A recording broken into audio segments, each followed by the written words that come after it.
Welcome to another edition to Cheers to Careers. I'm fortunate today to have KU grad Matt Finnigan. Matt is a senior trial attorney for the U.S. Department of Labor in Denver. Welcome, Matt. It is great to be here. Thank you, Steve. I'm really excited to do this. Well, I know you have an undergraduate degree from KU, law degree from USC. First question, who are you pulling for in that second round of the tournament? KU will be my first, my last, and my always. So without question, I was cheering for KU, as was the rest of my brainwashed family. So tell me, how did you first connect with KU? My research staff, I think, told me you attended the KU Kentucky game maybe in 1989? Well, that's true. I actually started at DePaul University in Chicago, and I was, oddly enough, pre-law at the time, but I started writing for the student paper there. And I realized that I loved journalism and writing to the point where I wanted to transfer to get a journalism degree. DePaul at the time, I don't know if they do now, but they did not have a journalism degree. And with that in mind, I focused my attention on places that had them, and I narrowed it down to KU in Wisconsin. And I didn't know anyone at Wisconsin, although I visited and loved the campus and loved the program. But I came out for that, I believe it was December 9th, 1989. Somehow, some friends from high school, I grew up in St. Louis, got me a ticket. And I still to this day have never seen a sporting event like that, as loud and as fun as it was. It was 150-95 over Rick Pitino's Kentucky team. And I committed that night. I signed my national letter of intent and was a Jayhawk from that moment forward. And I know you spent some time working in the KU Sports Athletics Department and Communications, and you moved on to Colorado and I believe USA Basketball. How did you make that transition to law? Was that always part of the plan?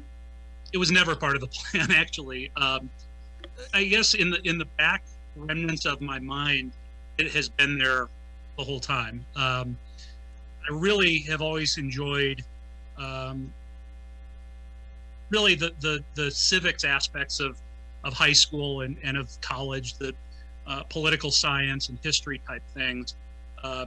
I loved my career in sports. It was great.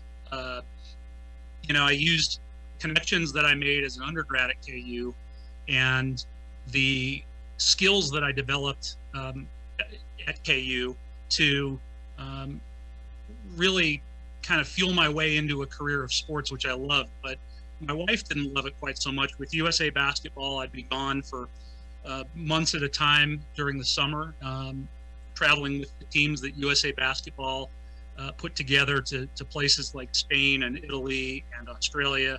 It was rough, but I was willing to do it. But even in the back of my mind, I knew that really I had wanted to explore the option of law school and to see where that took me. I thought at the time maybe some sort of work in sports would follow on the other end of law school. But when my wife was, she received her master's in business administration from the University of Colorado in Boulder. And she had a job offer in Orange County where we had absolutely zero connections.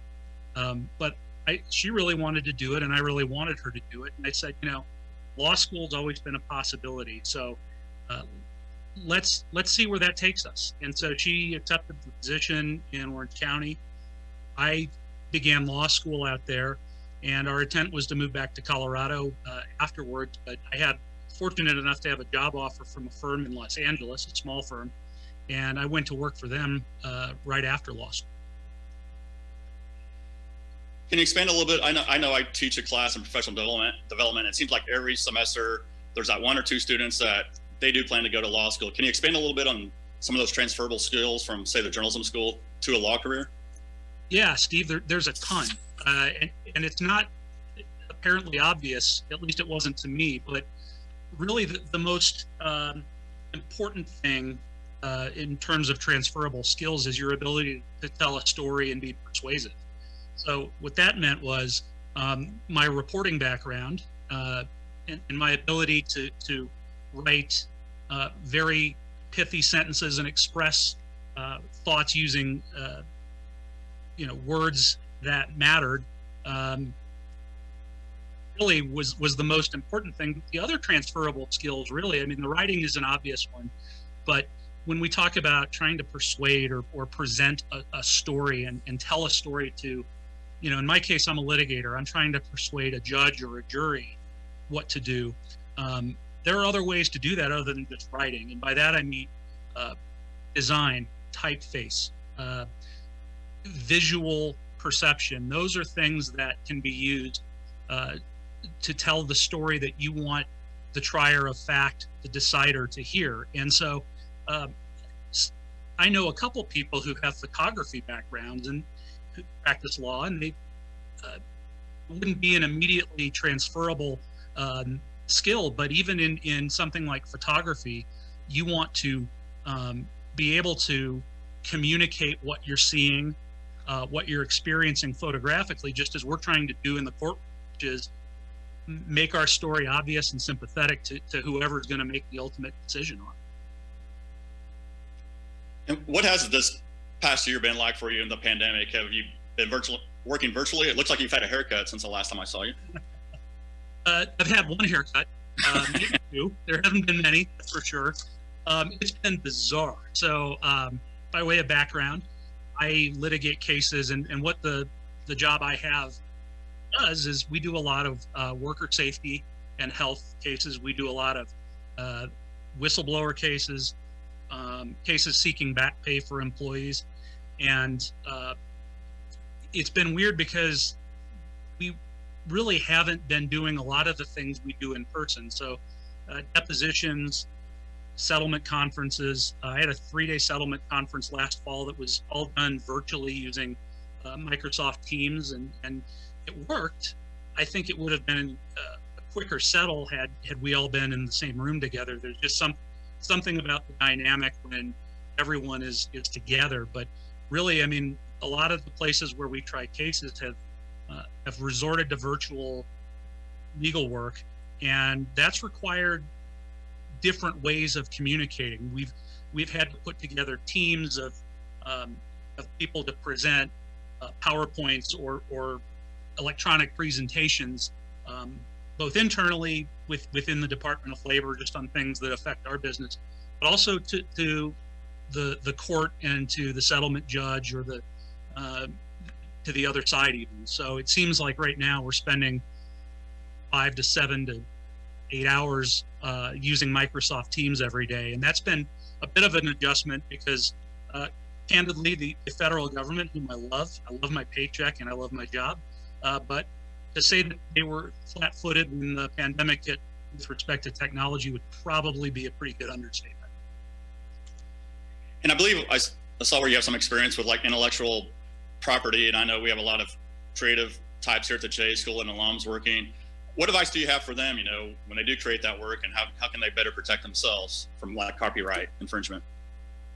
Great question. And just as a disclaimer, it's more of an intellectual, it's intellectual property, of course, but it's still something that interests me. I haven't actually practiced that in a while, but I know enough to be dangerous. And really, I think the most important thing is vigilance and protect be it a copyright, a trademark, or if you have a patent, that's great. That probably also means you're rich, so congratulations.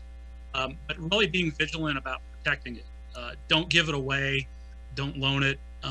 If you sense that someone is poaching on your work, your intellectual property, you really want to take steps to protect it. And I don't necessarily mean hire a lawyer, but document everything. File your copyright with the office in Washington, D.C. or with the trademark and patent office if that's appropriate, because really what those are assets, be it a written work, which would be a copyright, or some sort of commercial mark, which would be a trademark that maybe you've designed, or some other piece of graphic design that you've done.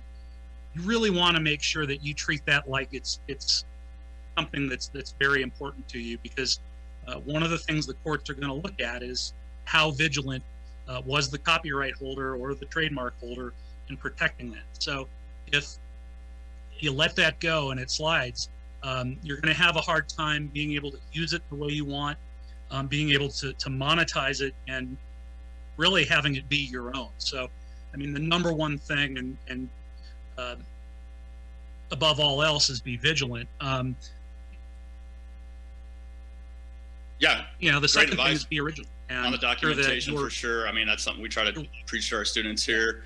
And I don't know if you got a sense for this past year with the pandemic and in your role with the U.S. Department of Labor, are you getting a sense for like how the workplace is going to change? I mean, there's been a lot of obviously remote settings, kind of a hybrid. I mean, do you think it will ever go back to normal, or are there going to be companies that actually, try to accommodate their employees more? Yeah, Steve, I think that this really was a ground shift in terms of how people work in offices. And there are some places, and we deal with them, be it we do a lot of work with mining companies.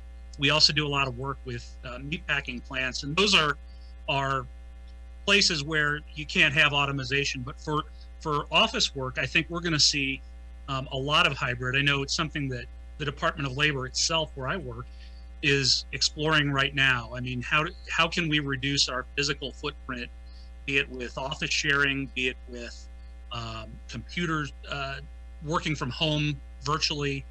There's a lot of options that are on the screen right now that really I think are going to be permanent, that have been occasioned by this pandemic. So yeah, absolutely. I think we're going to see a shift and a change in how people go to work and do their jobs. And Matt, how do you personally find that work-life balance? I know you have a daughter in college and a couple sons at home in high school. How do you find that balance between a work life and having some fun? I mean, it's kind of nice that I've forced my kids into liking the same things I do, first of all. So if there's a baseball game to attend, they're right there with me. But really, it's been more of a prioritization. I mean, that's why, among the reasons why I wanted to work in government after years of private practice, is the government, in addition to really some good and meaningful work that we do in terms of protecting employees or making sure they get paid, it also allows for really good quality of life. And so, fortunately, I have an office where my bosses and my supervisors are amenable to me really kind of setting my own schedule, and that's made it a lot easier. In private practice, it wasn't quite that easy. I mean, really there you're at the beck and call of your clients and your partners and your fellow associates in the law firm. So really it's been a matter of prioritization, and I haven't had to miss much. My daughter's, like you said, she's a college freshman at the University of Colorado, which is, she can be in campus in 12 minutes. She has been living at home during that time, so I've gotten to see her plenty. And my kids have gotten to see me plenty during the pandemic. I mean, it's been, I think I counted, it's been 382 calendar days since I was last physically in my office in Denver. So really that's been both a blessing for me because I love my kids, and a curse because they're teenagers and I'm not so sure they want me around nearly as much as I have been. So we're less than 2 months away from commencement day here at KU. What advice do you have for the class of 2021, either, just starting out in journalism, or for those ones that are thinking about eventually becoming a lawyer? Absolutely. I mean, my first one is don't be afraid to make mistakes. That's how you're going to learn. I mean, there are some things that just you have to do by experience, and don't expect perfection of yourself. Aspire to it maybe, but don't require perfection in everything you do. You know that you're going to make mistakes. Be comfortable with that, and learn from them. I think most employers are going to be perfectly happy with an employee who learns from his or her mistakes in doing the job. The other one is don't avoid the imposter syndrome, also known as fake it till you make it. And I feel like I've been doing that since day one as a lawyer. I may have been doing that even as a student assistant in the KU Sports Information Office. But really, whether it's law or journalism or anything else, you're being hired for a reason to do the job, and you wouldn't frankly be hired if someone didn't believe in you. So it's easy to fall into that trap of gosh, what am I doing here, and do I really belong? And that's perfectly natural, but to the extent that you can just own your job, love it, and do it to the full extent that you can. I mean, absolutely own it. Don't worry about the imposter syndrome. We're all imposters. Your bosses might even have imposter syndrome. Don't let that trip you up. Those are really the two big ones. And then the third one, just in terms of career development, I have found that the KU Journalism School Alumni Network is vast and friendly.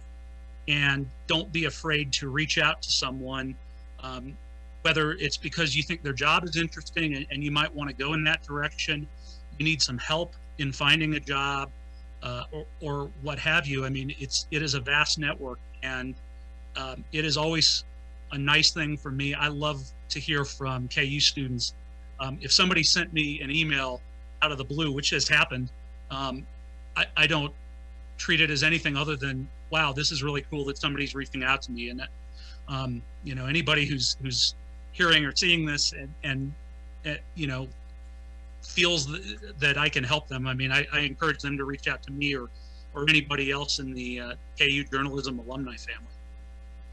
No, great advice, Matt, especially that alumni network. That's something we always try to preach. I mean, I think that's one of the benefits about going to a school the size of KU. I mean, make sure you tap into that resource, because it is, nationwide and even worldwide. So, Matt, I truly appreciate your time. I think you got a KU cup, don't you? It's a little cheers. I'm going to raise my my alumni cup here. It's Diet Pepsi today, but cheers to careers. Cheers to everybody at KU. Congratulations on commencement for everybody who's graduating, and rock chalk. All right. Thanks, Matt. Truly appreciate it. Thank you, Steve. Have a great day.